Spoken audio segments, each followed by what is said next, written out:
new era in Jacksonville already underway. Urban Meyer putting the pieces in place to support their #1 pick. Todd, with the second of their first-round picks, you're going protection.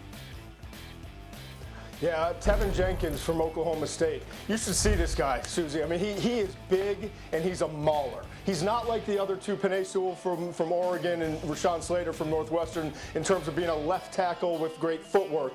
He's more of the right tackle that you put out there to run the ball behind and know that he can physically dominate anyone who's coming up against him one-on-one. So that makes sense. You're protecting your investment with Trevor Lawrence being the #1 overall pick. And then you continue to add supporting cast around Trevor in the second round. In this situation, I had Tutu Atwell from Louisville coming off the board in the second round as a receiver who is undersized, but you should watch the lightning quickness and speed that he has as a vertical threat. And then after that, Pat Freiermuth from Penn State, the tight end. Listen. There's no other Kyle Pitts in this draft. There's a big drop-off from 1 to 2 at tight end. But Freiermuth, to me, is clearly the #2 tight end because he's complete. He'll block. He's big. He can play inline and help protect. But he also does a great job with his body of getting late separation and making catches over the middle of the field. The Jags had a ton of money to spend in free agency, and they did. And then after that, Urban Meyer talked a lot about still needing to rebuild the tight end room. So, Mel, you saw that's what Todd has them doing. How do you see the Jags prioritizing in the first 2 rounds?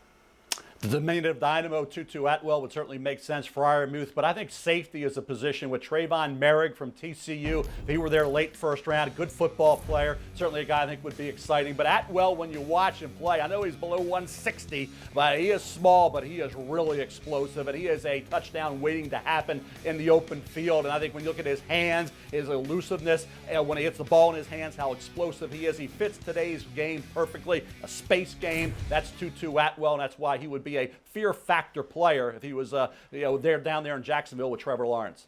Let's finish up the first round. Todd, take us through 26 through 32 and the first of 2 Miami pass rushers. Yeah, I have Greg Rousseau going #26 overall to Cleveland, and he had 15.5 sacks 2 years ago in 2019 before opting out this past season. At 27, I've got Terrace Marshall from LSU, 6'4", 200 pounds with unbelievable acceleration right off the line. You don't see a lot of guys with that size and having the combination of speed. After that, though, the 2 picks that stand out to me are Kiper, really related to Kiper. First of all, Elijah Moore's been the guy you've been talking about, the Ole Miss wide receiver, Mel, for months. You love him. He's your guy, but you don't have him in the mock 3.0 first round. Well, I put him in there for you. And then after that, the guy you stole from me, Jamin Davis, who you didn't even know from Kentucky. You've never even seen him play football before, and all of a sudden you bump him up to, 15 overall because you're overcompensating and pulling a Kiper stunt as you normally do. But I put Davis in there at number 29 to the Green Bay Packers. Yeah. Look, the stunts continue, right, Todd? But, hey, where's Kansas City? Where's the pass protection for Patrick Mahomes? I think you look at a guy like Liam Eichenberg from Notre Dame. Is he a left tackle? Is he a right tackle? What can he do? Take advantage of the offensive tackle depth. Get somebody to protect Patrick Mahomes. Justin Fields obviously have a big gripe with him. You didn't like Derek Carr. You didn't like Josh Allen. You like Justin Herbert. Now you don't like Justin Fields. All I would say to Justin Fields is, be thankful Todd doesn't like you. Usually it guarantees you success in the National Football League.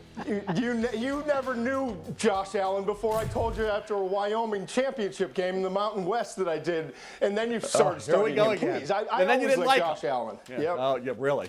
Let's go back to some of those debates and we'll see. Sam Darnold, Josh Allen. Please. Who likes Sam better than Josh? It wouldn't be a mock draft show if there weren't some shots. Thank you for watching ESPN on YouTube. For live streaming sports and premium content, subscribe to ESPN+.